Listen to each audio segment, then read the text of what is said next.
I, Sam Kambai. Man Sam Kambai. Man Sam Kambai. Do swear that. Mange wat. Mange wat. I'll speak the truth. Dina wax deug. So help me God. Kon Yalla dimbali nga. Kon Yalla dimbali nga. Mr. Kambai. Mr. Kambai, ñu ngi la nuyu. My name is Esa Mbai Fall. Maa ngi tudd Esa Mbai Fall. I'd help you through your testimony this morning. Man nag may ànd yow jàppale la ci seede yi nga xam ne mën nga fi fas yéene joxe. I noticed that you have opted to speak in the Wolof language. Yëg naa ne nag yow da nga nangu nag pour wax ci làkki Olof. Could you kindly confirm that that is your language of choice for your testimony? Ndax mën nga ñëw wéralal ne yow yaa tànn pour wax ci làkki Olof. Yes, and when you speak, please speak up into the microphone so that we can all get to follow and hear what you're saying. Bu fekkee ne nag yaa ngi wax na nga wax ci kanam microphone boobu bu ko defee nag ñëpp dinañ mën a dégg li nga xam ne moom ngaa wax. Here, Mr. Kambai, you have just taken an oath to speak the truth. Mr. Kambai, léegi nga waat nag pour wax fi dëgg. I just wish to remind you that it is a criminal offense to lie on the oath in this country. It is also an offense to lie before the TRRC. Waaw dama la bëgg a fàttali rek ne bu fekkee ne waat nga ba pare boo fi waxee nag loo xam ne nekkul dëgg dangaa yàqal luwaa yi nga xam ne moo di luwaa réew mi yàqal luwaa yi nga xam ne moom la TRRC di doxee.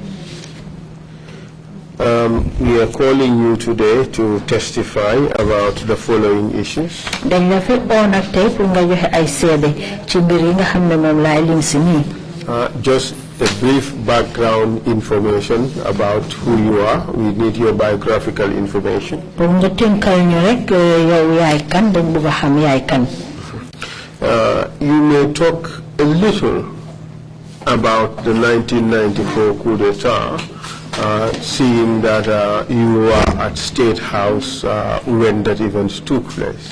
Bëgg nañ tamit nga waxal ñu rek ci lu gàtt lu aju ci coup d'état boobu nga xam ne moo xewoon atum 1994 muy jamono joo xam ne nag yaa ngi doon liggéey ci State House.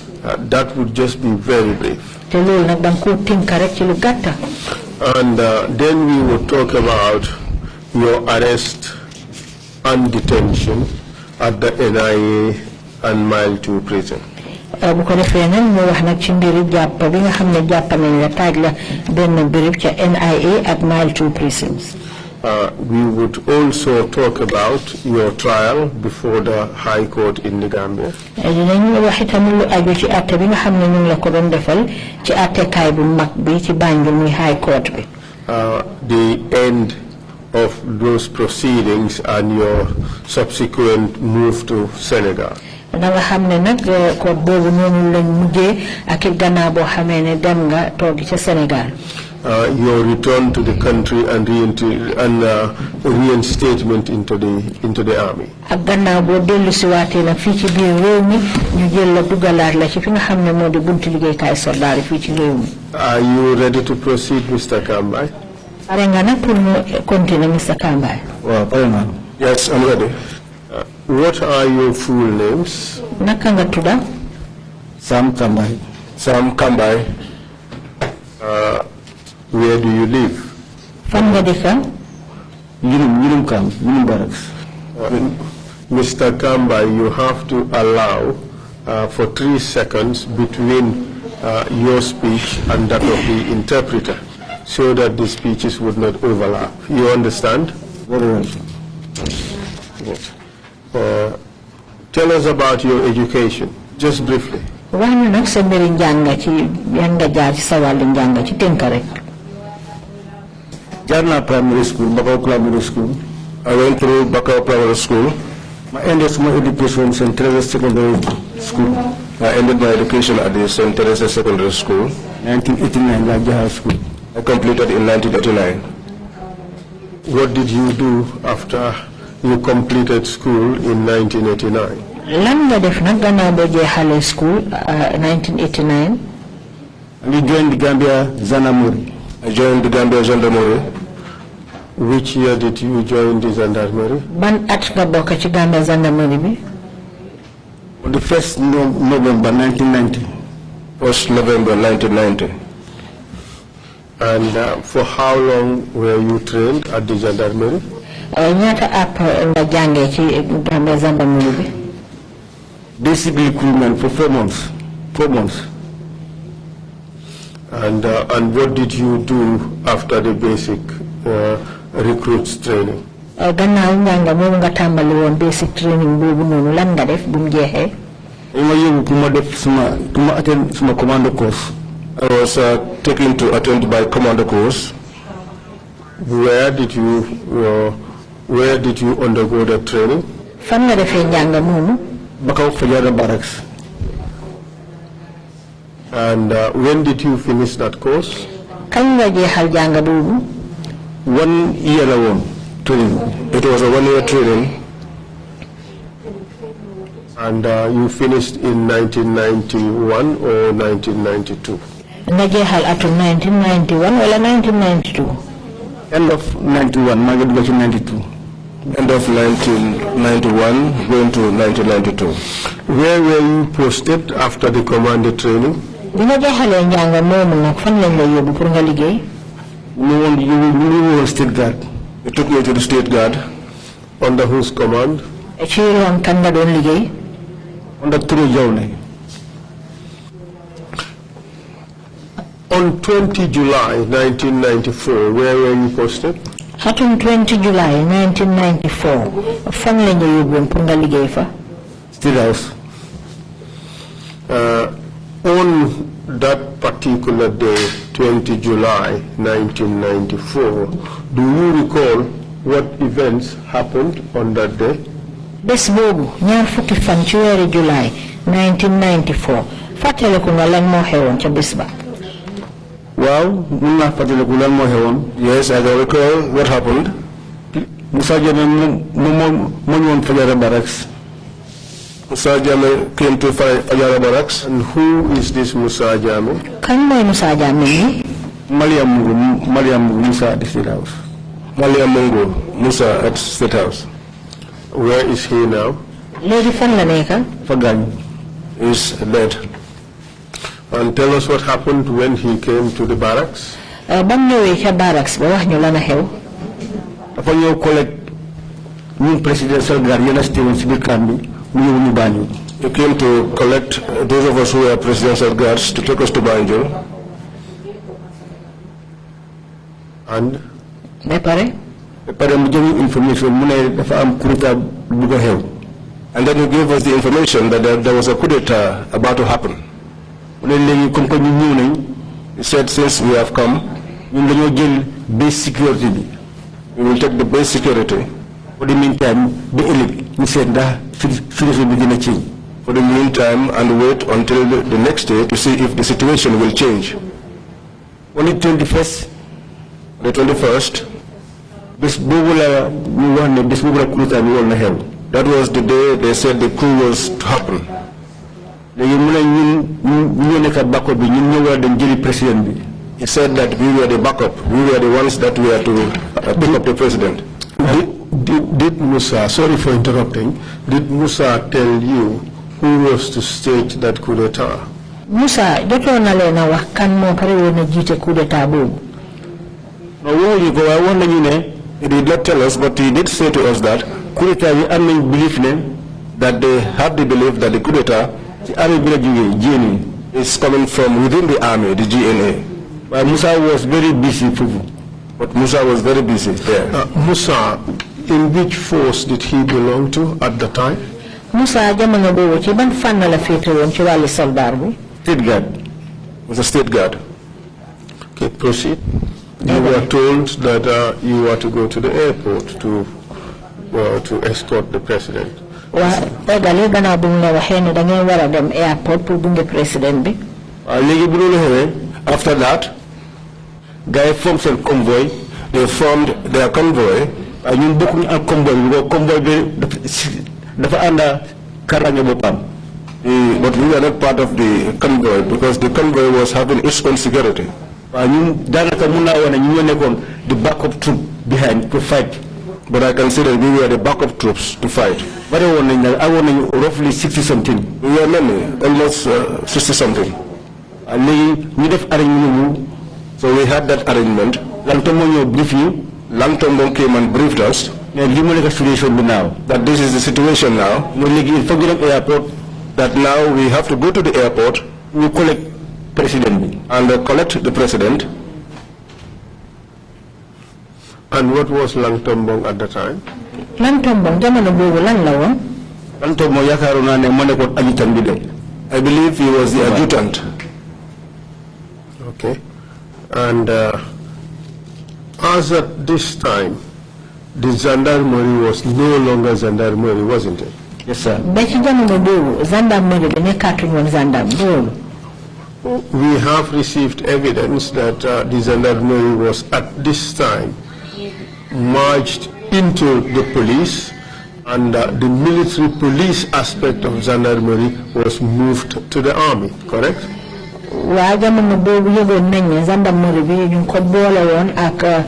Police bi ñi nga xamne ñoo nekk military police ñoo ñu dugal leen ci soldat gi. Yes, that happened in the interim. And the force that you belonged to at the time was in fact the tactical support group, which was now part of the police but responsible for ensuring the security and protection of the president. Te jamono bobu yaangi bokkon ci mbolo mo xamne ñu ngi bokkon ci wali police bi way nak ñoo amé won wali kaaraange president bi. That is true. And it was called the TSG. ñu ko daan oyé TSG. Tactical support group. That is true. Good. So it became state guards only afterwards when the army took responsibility for the protection of the president, correct?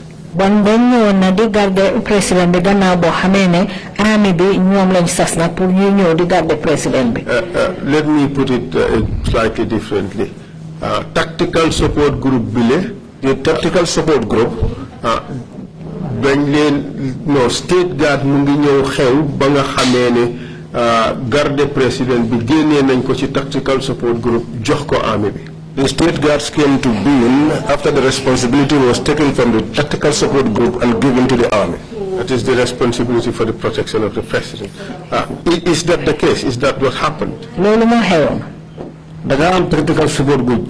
You had the tactical support group. You nekon gendarmerie ñu transfer ko legi nek tactical support group. Those who were in the gendarmerie and now transferred to the tactical support group. You don't get the president but those who were guarding the president are state guards. And presidential guard PG. At the time they were called the presidential guards, the PG. They are under tactical support group command. But at the same time they were under the command of the tactical support group. So my question, thank you for that elucidation. My question now is, can you confirm that the security and protection of the president was taken away from the tactical support group or the PG, Presidential Guard, and given to the state guards in the army? Man li ma laajte mooy ndax jamono boobu garde bi nga xam ne ñoo doon garde président bi dañ ko jël ci loxo tactical support group wala PG jël ko ñi nga xam ne ñoom ñooy state guard yi ñu jox leen ko ci soldat bi ci army bi.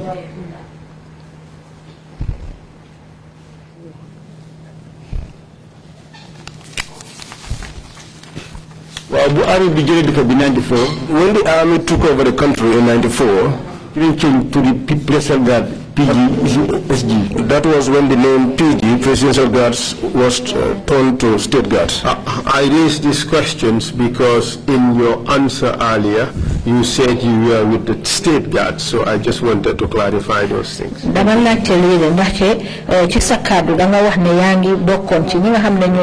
Guard. So on 24th July 1994, there was a convoy that went to the airport to escort the president, but there was a backup security of about 60 men, of which you were a part, correct? ci atum 1994 ci weeru July amoon na ñoo xam ne ñoo waroon a dem pour gunge ji président bi am na ñoo xam ne tamit ñoo waroon nekkee ca gannaaw tollu ci juróom-benn fukki soldat te yow ci ñooñu nga bokkoon. waaw loolu am na. Yes, that was what happened. We have received evidence that at the airport, the soldiers who were there, something happened with regards to the soldiers who were there. Could you tell us what it was? Jot nañ xibaar tamit ne jamono yañ nekkee ca airport ba am na lu fa xew ci ñenn ci ay soldats yoo xam ne ñu nga woon ca airport ba ndax di ñu mën a wax loolu naka la demee. waaw boobu si élection la mu nekk July 22nd. That was the following day on the 22nd of July. July 21st bi. On the 21st of July, we gave us preparation to go. After we did our preparations, and we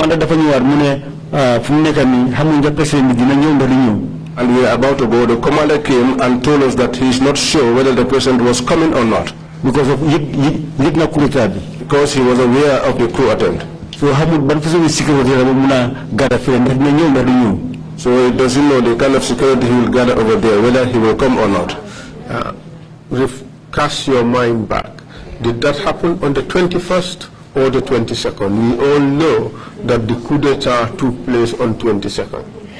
So when did this happen? When did the president arrive? The day of the coup or the day before? Halatala ci gannaaw lii mu ngi xew ñaar fukki fan ak benn wala ñaar fukki fan ak ñaar ci weeru July ndax xam nañ ne coup d'état bi ci boppam mu ngi amoon ñaar fukki fan ak ñaar président bi ñaar fukki fan ak benn la ñëw wala ñaar fukki fan ak ñaar.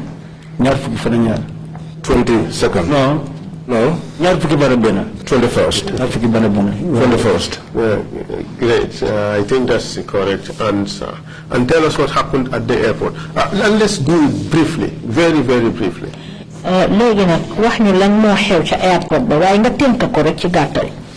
waaw bu ñu àggee si airport bi. Yes, when we got to the airport. Convoy bi taxaw nañ as a convoy. The convoy stood just exactly as it is. We were behind the convoy, backup si gannaaw, and we were behind the convoy as backup. waaye gis naa lu mel ni ñu ngi oo Yaya Jammeh. But I saw that something like Yaya Jammeh being called by the commandant gendarmerie and some MPs. By the commander of the gendarmerie, who was the MP. ma gis ñu ngi wax moom dañ ko bëgg a disarm. I saw them speaking to him, and later he was disarmed. But at that time we were far behind. So would you know who actually disarmed him? ndax xamoon nga kan moo nangu gànnaay ci loxoom. non xamuñ ko because of ndaje la rek groupe bu taxaw rek jaay oo ko. We don't know because it was a group that was standing. He was called and disarmed. buñ ko disarmé. When he was disarmed. He came to us, the presidential guards, as a backup, because of state guard. Because that was where he left from. We worked with him during Jora's time. He came and met us there. But what he said to us was, TSG guys, are you prepared? He said, you are prepared. TSG guys, you are prepared today. You are ready today. Yes, in a sense. Proceed, please. He left us and went his way. We were also there with our commander. We were waiting for the president. Few minutes. The president landed. When he landed, because you don't observe the situation, what is going to happen? Because all of us were observing the situation for what was going to happen. But what I don't recall is that he alighted down the flight.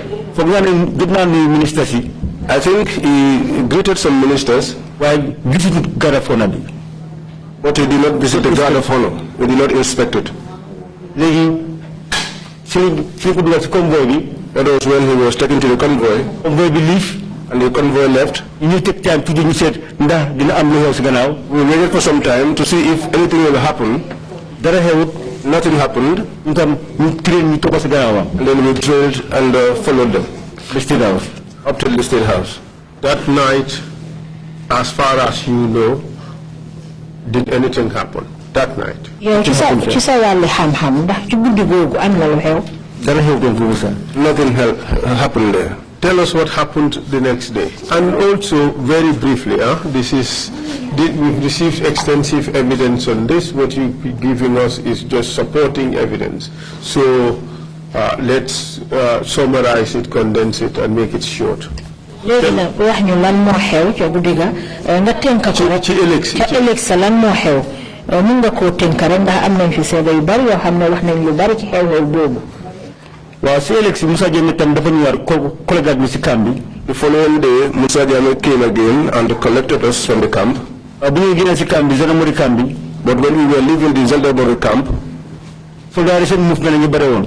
The movement of the soldiers was too much. We went straight direct Banjul. So when he collected us, we went straight to Banjul. We then occupied State House. We went and occupied the State House. Why? We were the only ones who were soldiers there, and we were not many. So Musa Jammeh and Lantom Bontamba were there. These are the two that I recognize, Bayo and Kababayo. Bayo or Bajo? Bayo. Correct me sport. I don't know, GFA. One works at the Bajo. Proceed. After that, you fix new see defense line, you make a surround defense. The junior officers like us, we were fixed at the surrounding to serve as a defense. So others were on top of the tower. So they can be able to observe what is happening within Banjul. There was a time when almost I said to them, these people, they are almost around the arch. And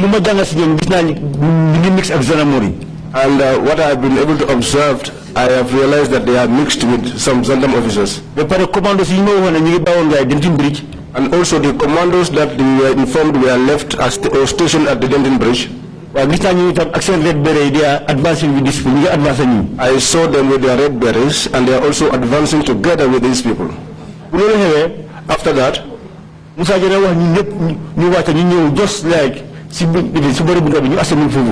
Jammeh said that all of us should converge by the door. At this stage, where was President Jawara? Jamono bi fan la President Jawara nekkoon? President Jawara mu ngi taxawoon just mu ngi génn si boori néegam mu ngi taxaw si story building bi nii. He came out of his room and was standing close to his room. The information we received earlier, the evidence we received earlier, is that Jawara was taken very early on to the frigate that was moored at the Gambia ports, at the ports authority, and on board the American vessel. At what stage did this happen? Because the timing you provide seems to be a little different from what others said. Can you say something about that? xibaar bi fi jot mooy Jawara ci suba teel lañ ko jël yóbbu ko ci xaar boo xam ne mu ngi costé woon ci port bi te yow nag waxtu yi nga joxe fii dafa xaw a jaamaarloo ak waxtu woowu ndax di mun na leeralal loolu. waxtu boobu mën naa woon si lead council. At that time I was at the State House lead council, and those of us who were there, we are in Benin. Early in the morning, when I came to the State House early in the morning, Jawara was there. Advance, and when they were advancing, Jawara was there. We advancing this body, former National Assembly member. They advanced until the former National Assembly building. That was when I saw 3 vehicles come into the State House. American soldiers. They were speaking to the old man. But what I could read from the old man's response, he said, this is his country, and this is his national army. He will allow them to come. There wasn't problem. And allow them to explain their problem. And then he will look at how he could solve it. But I saw the American. He shook his hand. And it looked like he was pulling him along or dragging him away. The vehicle came. He sat. And they twisted the old man. And he went inside with the old man. And they went out, and at that time there was Kababajo and others. Kababajo was there. Kababajo after under president. Kababajo was there, but later he went with the president. Lantomo and Musa Jammeh were the ones he left behind. All right. In spite of the differences in the time, proceed to explain what happened after Sadauda had left State House.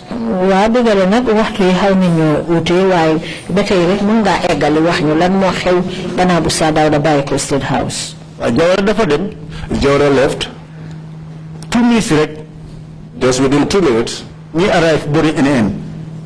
They arrived around NN. But we had one of our soldier officers who was there. Called, what's the name of the person? He's late, he was a sergeant. Do you remember his name? Maybe I could remember the name before we leave here. Yes, go ahead.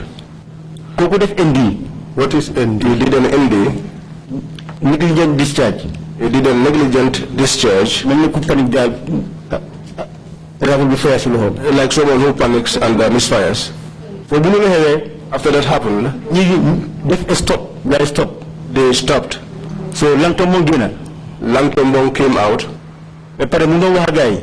and he was speaking to them.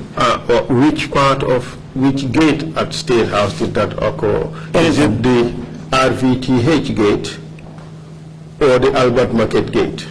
Albert Market. Albert Market. Proceed.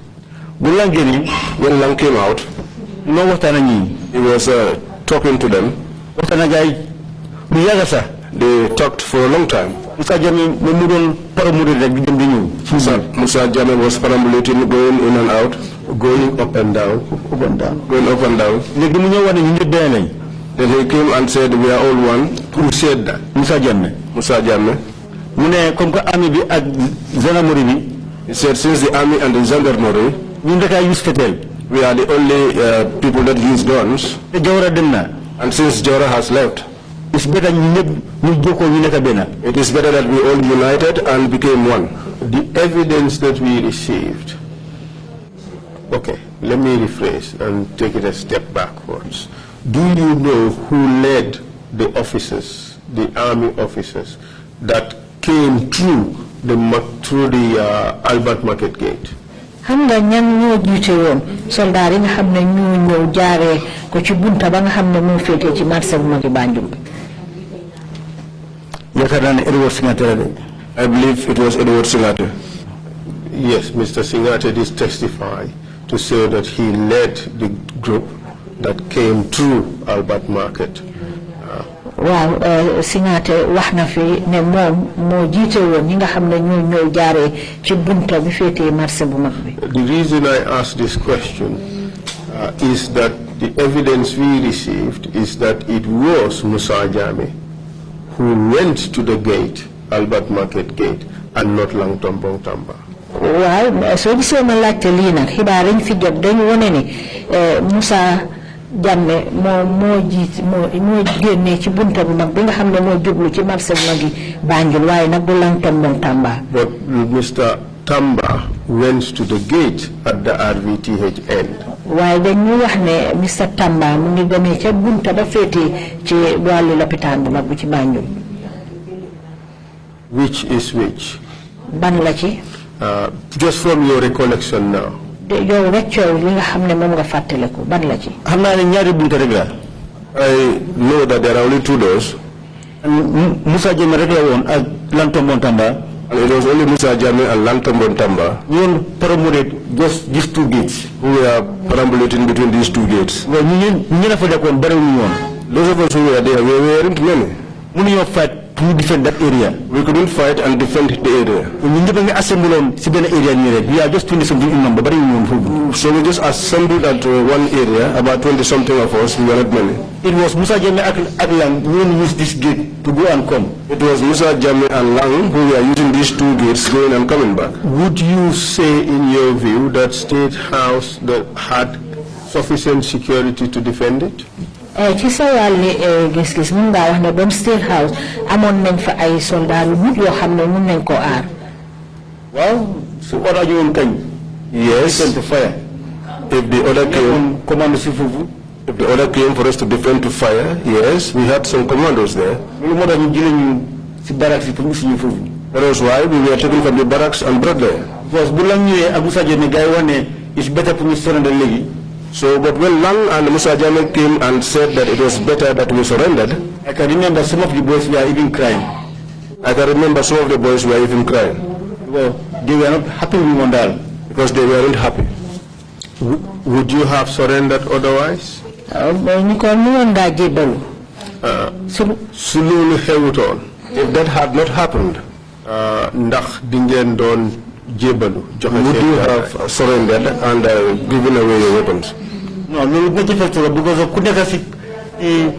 defense. That would be difficult because someone who is in a position of defense, despite you do not have many personnel, you have a hard cover against the one who is coming, attacking. Because the one that is coming must make some movements before they get to you. So many a platoon on defense, 33 personnel. So if you have a platoon on defense, which is consisting of 33 personnel, I'm fully equipped, arm and ammo, and they were fully equipped with arms and ammo, they don't want to defend anything that is coming. You would be able to defend against any threat that is coming. That is your view. Very well. We have received evidence from your superiors who said that the gendarmerie at the time was so ill-equipped to defend State House against the heavy weaponry of the army. What do you say to that? Gendarmerie nga xamne ñoo nekkon State House am won gannaay do yo xamne nañ do mëna aar State House jamono joju ci kaw soldat yi. Am bobu gendarmerie bi rifle you guys use at the time, the rifles that were used by the gendarmerie, same thing the rifle you and use were the same rifles that were being used by the army. The only sophisticated weapon that this guy is the only sophisticated weapon that I saw them bring there RPG was the RPG. Apart from the RPG, this was better weapon it's almost the same weapons. I did not see any other weapon which is different. It was almost the same weapons. Gambia's weapon,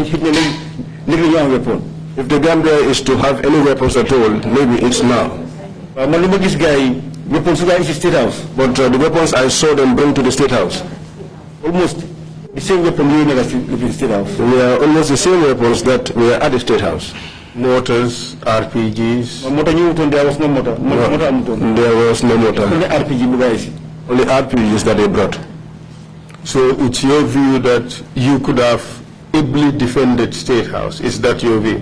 Gis-gis mo na dahil mënon ngeen aar ni ngeen gànnaayoo mënon ngeen aar State House noonu nga ko gisee. Mënon nañ ko aar su ne ñëpp jóore pour taxaw pour aar dëkk bi. Yes. National Gendarmerie ñu pour si Genting Bridge ak commando si. Yes, we could have defended if all of us had the same intention, because the National Gendarmerie had some elements that were stationed at the Genting Bridge.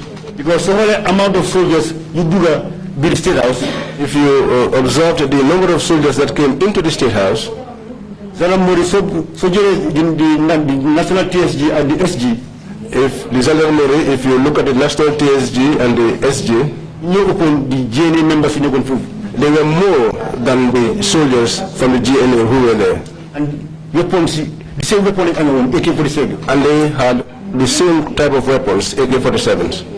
The only weapon RPG. The only weapon that the gendarmerie did not have at the time were the RPGs. This is interesting. In your view, why do you think the coup succeeded?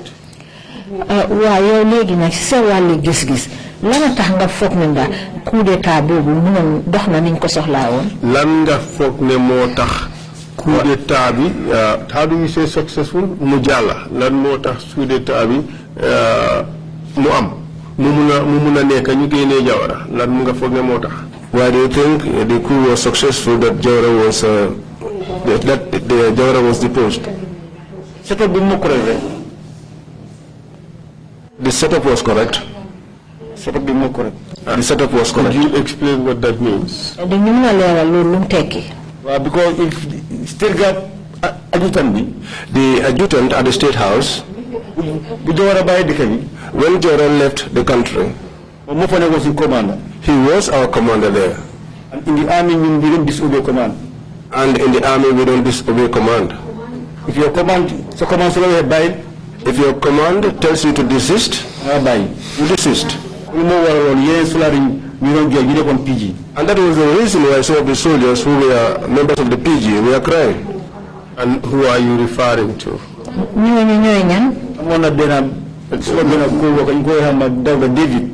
There was one of my co-workers, I think called Dr. Davis. The question I asked is, you were asked to stand down, and you had to obey command.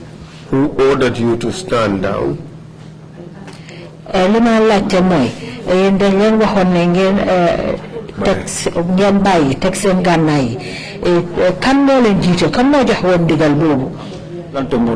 Langton Tamba. And the question I have for you, this is a matter of opinion, others may disagree, but from your opinion, would the coup have succeeded if that did not happen? Waa man li ma laajte mooy yow ci sa wàllu gis-gis ndax coup d'état bi mënoon na am bu fekkoon ne what was it? If this order to stand down was not given and obeyed. Su fekkoon ne waxuñ leen woon ne ngeen tëddal seen gànnaay yi te yéen ngeen ànd ci. If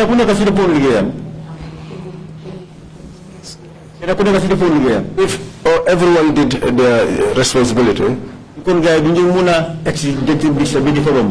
wouldn't have even been able to get to the Denton Bridge, much more passionate. But if you look at the quality of the officers who were at the Denton Bridge, and for these people to come and pass Denton Bridge smoothly that way, and in fact, after officers and later to have those officers who were from the Gendarmerie, they were on the lead front. In fact, they were the ones that were leading, by what I saw. The council was behind them. Members of the council were behind them. We have received information from Suare. I think he was a major at the time this thing happened.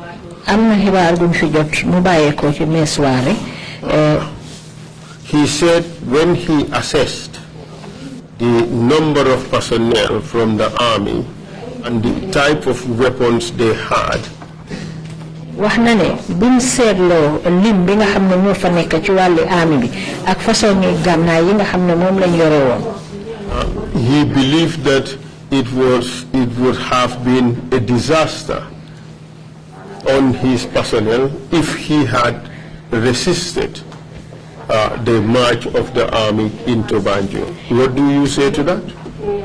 Gëm na ne dina noon nekk musiba ci kaw yi nga xam ne ñoo di soldaara mi su fekkee ne dugal nañ leen ñu dem ci biir Banjul.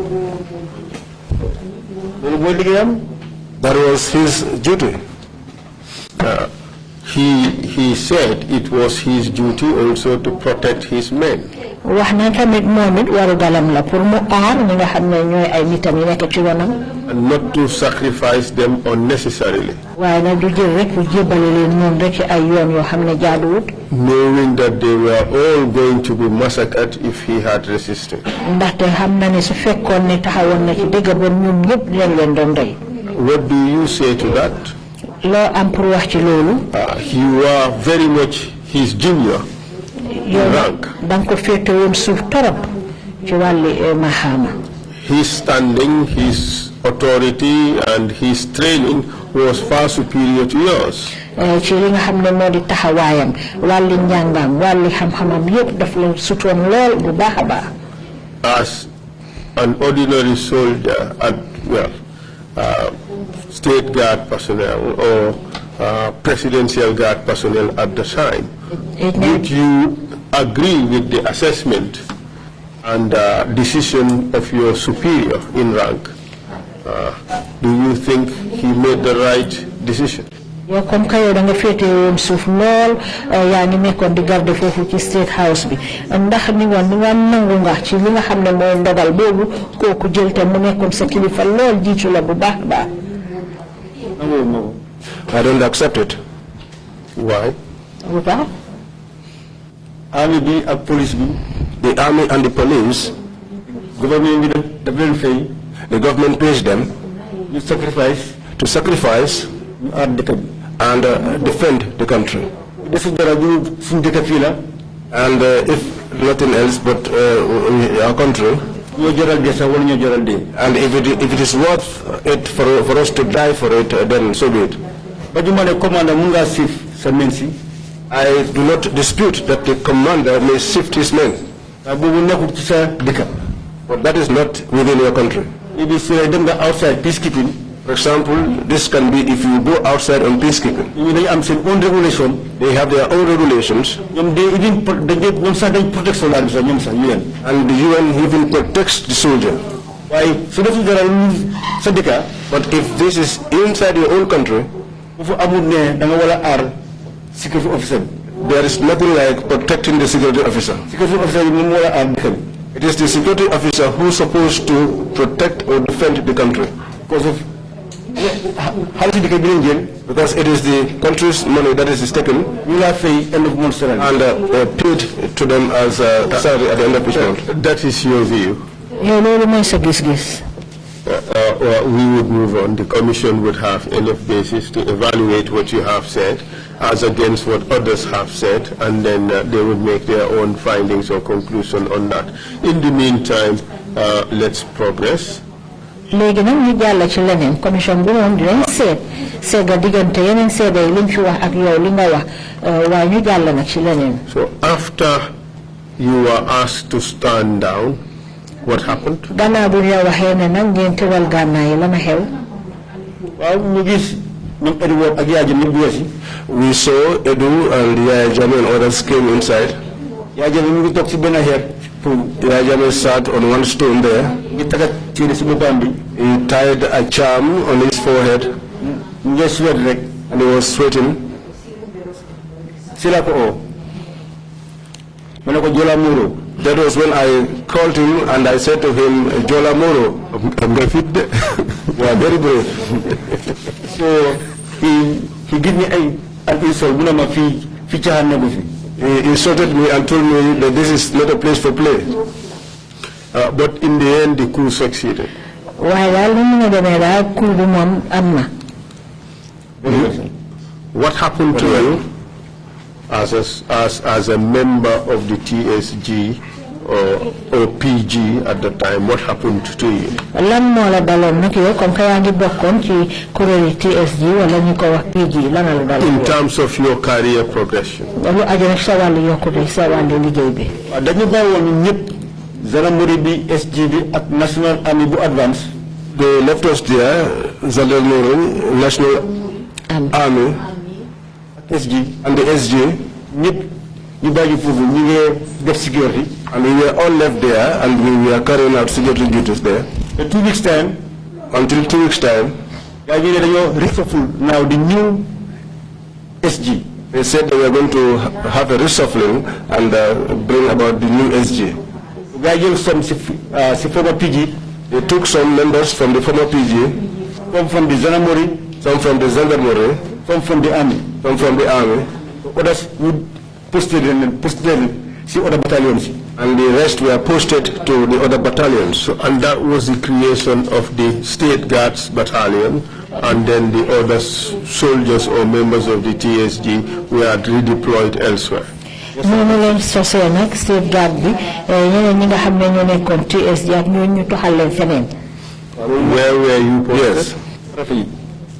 Farafenni. And you served in Farafenni on 2 occasions, correct? yow nag liggéey nga Farafenni ñaari yoon. Yes, sir. When was your last posting in Farafenni? kan lañ la mujjee yóbbu Farafenni. 2007. 2007. And for how long did you serve there on your second stint? yan àppa nga def foofu nag ci sa ñaareelu yóbbu bi foofu. Just 3 weeks. Just 3 weeks. And then what happened? gannaaw bi lu xew. After civil arrest. It was after that I was arrested. When were you arrested? kañ lañ la arrest. 97. Did you say 97? 97. Oh, 2007. Sorry, 2007. 2007. Do you recall the date? fàttale ko nga bés bi. No, sir. No, sir. Tell us where were you arrested and how it happened? wax ñu fan lañ la jàppee ak naka la xewee. maa ngi nekkoon posting Bambatenda. I was on postings at Bambatenda. Comme guard commander. As guard commander. ñu oma. I was called. My adjutant name. nakal tudda.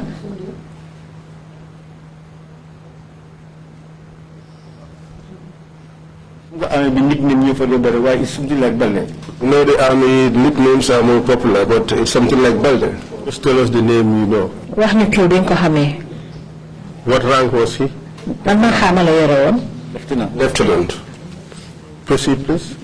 So when he called me and I came, he told me, come by, you have to report to the army headquarters. I said to him, what's happening? He said, I think it's in regards to your mission. That is what has come out. What type of mission was he referring to? ban façon yoon la doon wax noonu. Sipul, police mission. Sipul, it was a police mission. You referring to civilian police duties, assignments by the United Nations, correct? dafa mel ni liggéey boo xam ne mbootaay xeeti àddina si UN ñoo ko sasoon police yi. For which deployment, for which country? pour ngeen dem fan ban réew. Estimo. And you had already taken some of the tests for selection as SIFCON, correct? te foofu fekk boobu jëloon nga nag seetlu bi nga xam ne moom lañ doon seetlu pour tànn leen ngeen dem. Yes. So proceed, please. You were told this. You have to report to headquarters. waaw léegi eggali gannaaw buñ la waxee ne da nga war a dem report headquarters lu xew. I left the adjutant's office. And I saw a pickup that was parked. And 3 RPs. What do you mean by RP? luy RP. RP is regimental police. RP is regimental police. So I went into the vehicle. The driver started the engine. And that was how we came to Banjul. And how about the RPs? Yes, they too came to Banjul. Why were they coming to Banjul, the RPs? lan moo tax ñoom police yooyu ñëw Banjul. RP man bi ma koy office adjutant. Well, when I was called up to the adjutant's office, RP office commanding officer. I saw the senior RP being called to the officer commanding's office too. But when all of us came out, Sarge, with them. He said to me, Sarge, let's go. At that time, your rank was sergeant, correct? Sergeant, very well, sir. Sergeant, very well. So, was that the time you realized that you were to come to Banjul with them? Yes, that was the moment I knew. Why do you think they were with you on that trip? I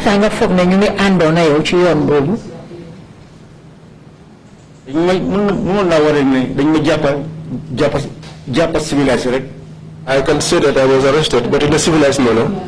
Were you told that you were arrested? No, they did not tell me that. Did they tell you officially why you are coming to Banjul? Did they serve you any documents also? Amna ban kayit bo xamne won nañ la ko lu mëna woné né motax ngay ñëw Banjul. No. So tell us quickly what happened when you arrived in Banjul.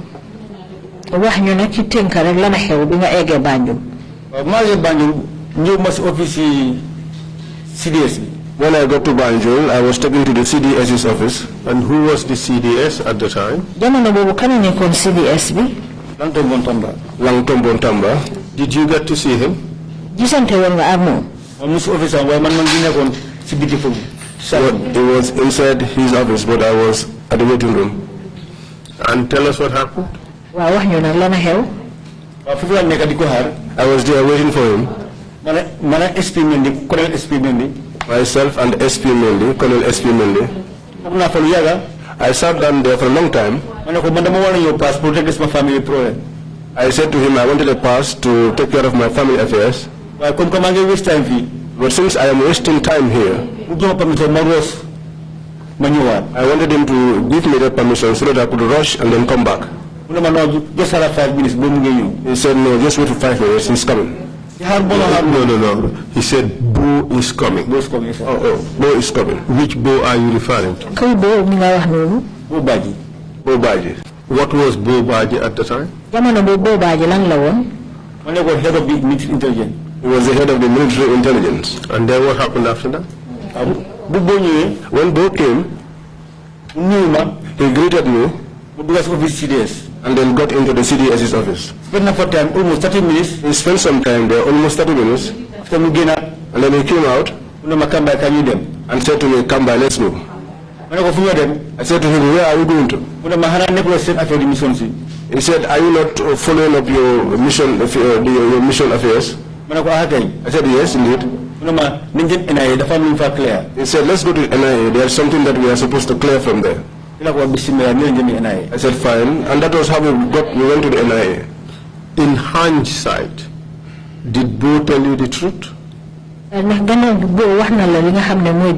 So guess to what a mirmi. Ndax Bo waxon na la dëgga waxtu mu la wax ne xana nekkulo ci sen affaire mission yi dañ dem NIA dafa am luñ fa clair. In hindsight, did he tell you the truth? No, he did not tell me the truth. Why did you say that? What he said was not the truth. Like what? When Bo came and left me at the NIA outside there, that was the last time I saw Bo. Was anything ever discussed at the NIA about this, your involvement with SIFPO? Ndax amna dara lo xamne waxtaan nañ ko fofu ci NIA lo xamne mu ngi aju ci walu tukki bobu ngay wara def. No. So when you were told about this whole SIFPO story, it was simply not true. Legi mel na ni do fekke na bo ñu la wax mbiri tukki bobu dafa mel ni du diga. That is true. That was just meant to secure your easy cooperation to go to the places they wanted you to go to, correct? Lolu won dafa melni pexé la rek bo xamné dañ ko doon def pour nga gom leen mu yombal yobbu bi nga xamné mom lañ la yobbu fiñ bëgg nga dem. That is what happened. Tell us, when you arrived at the NIA, you were waiting outside this hall. Tell us what happened after that. Wax ñu da nga éggé NIA nak nga tok ko fu ci salle bobu di xaar lan mo xew gannaaw bi. I spent some time there until evening. They took me from there.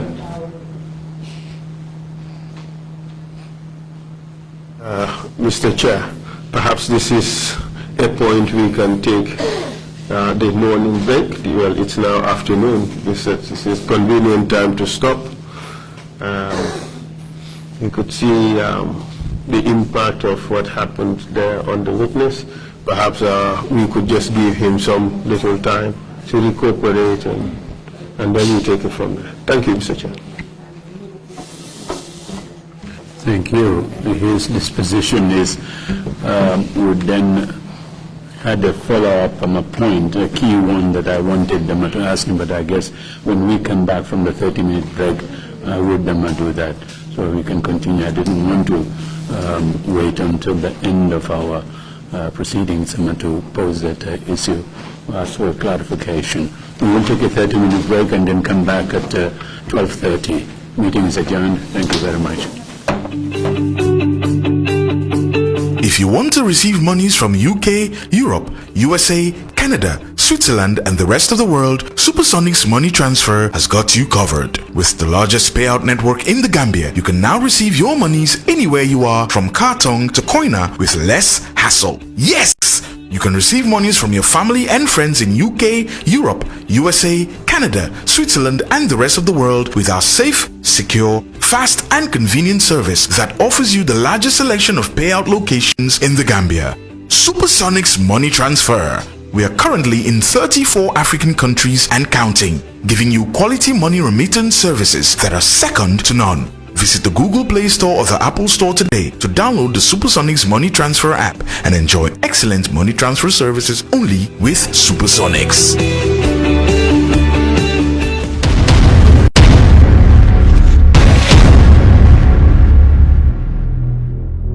waaw Bakary mooy suma tur Badji Bakary Badji maa ngi juddoo Serekunda suma yaay jën la daan jaay so dam daan time boobu nangaan Joswang foofu la daan utee jën and mu ko daan jaay ci marché ba ndaw bi nekkoon Joswang so ñun ñu suñu bokk saat one time dañ ko daan dem dimbale ji pour enu jën yi from all Joswang andi ko kër président Barrow xam na ne xale bu set loxo laa time maire election ba ñun suñ parliamentary election bi 2017 ministre si ñoo daan génn di campagne al candidates si local government. SB printing and design dama bëgg ngeen jox ma noppa bu baax bi yéen ñi nga xam ne ni da ngeen am seen kër yi ees yéen ñi nga xam ne ni da ngeen am ay boutique wala ay salon wala lépp li ngeen xam ne ni méngoo na ak wàllu peinture ak design jokkoo leen ak ki nga xam ne ni moom mooy Uyo Seku Bojang xarañ lool si liggéeyam xam li muy def mun ko te di ko def ak SB printing design lépp loo leen na ma si xeetum design paint and everything li ngeen soxla si seen boutique seen néeg seen kër yi ees yi dama ne jokkoo leen ak moom si 331 3415 331 3415 nekk foofu sa Serekunda ci Kistown jokkoo leen ak ñi nga xam ne ñoom ñooy SB printing design ñu designal leen ba seen xol sedda li sedda sa xol ñun loolu moo ñu soxal ak SB printing design taaral sa kër taaral sa dëkkuwaay. ñu daan gën a campagne candidate si léegi ñu man ma dem ñaamela pour campagne suñu MP ñu ne man waruma génn te ñoom seen nit ñi ñoo doon génn te amuñ ci problème kenn moo binda on Facebook te gis naa ko bëgguma wax turi jàmbure waaye gis naa ki ko njëkk a binda nay leer rek nen wax non am nga loolu fake account la sax that's the problem waaw fake account la moom moo binda ne naka he went to Nyamina and promised a stadium and never went back there but kenn du la génneel video or an audio of man fi ma waxee Nyamina dama leen dig stadium amut pour nga wax ne man dama nangu pour nekk Barrow's minister waaye nag du ma defend policy am du ma defend programmes am mënta nekk I mean so people might see it different but that's the reality so léegi yow NPP nga waaw 100% nga ne waxal gaay dégg waxal man Bakary Badji ma ne loolu moom wax naa ko multiple times waaw waaye waxalaat fii moom laa la wax ni may la NPP la loolu kay moom ñaata percent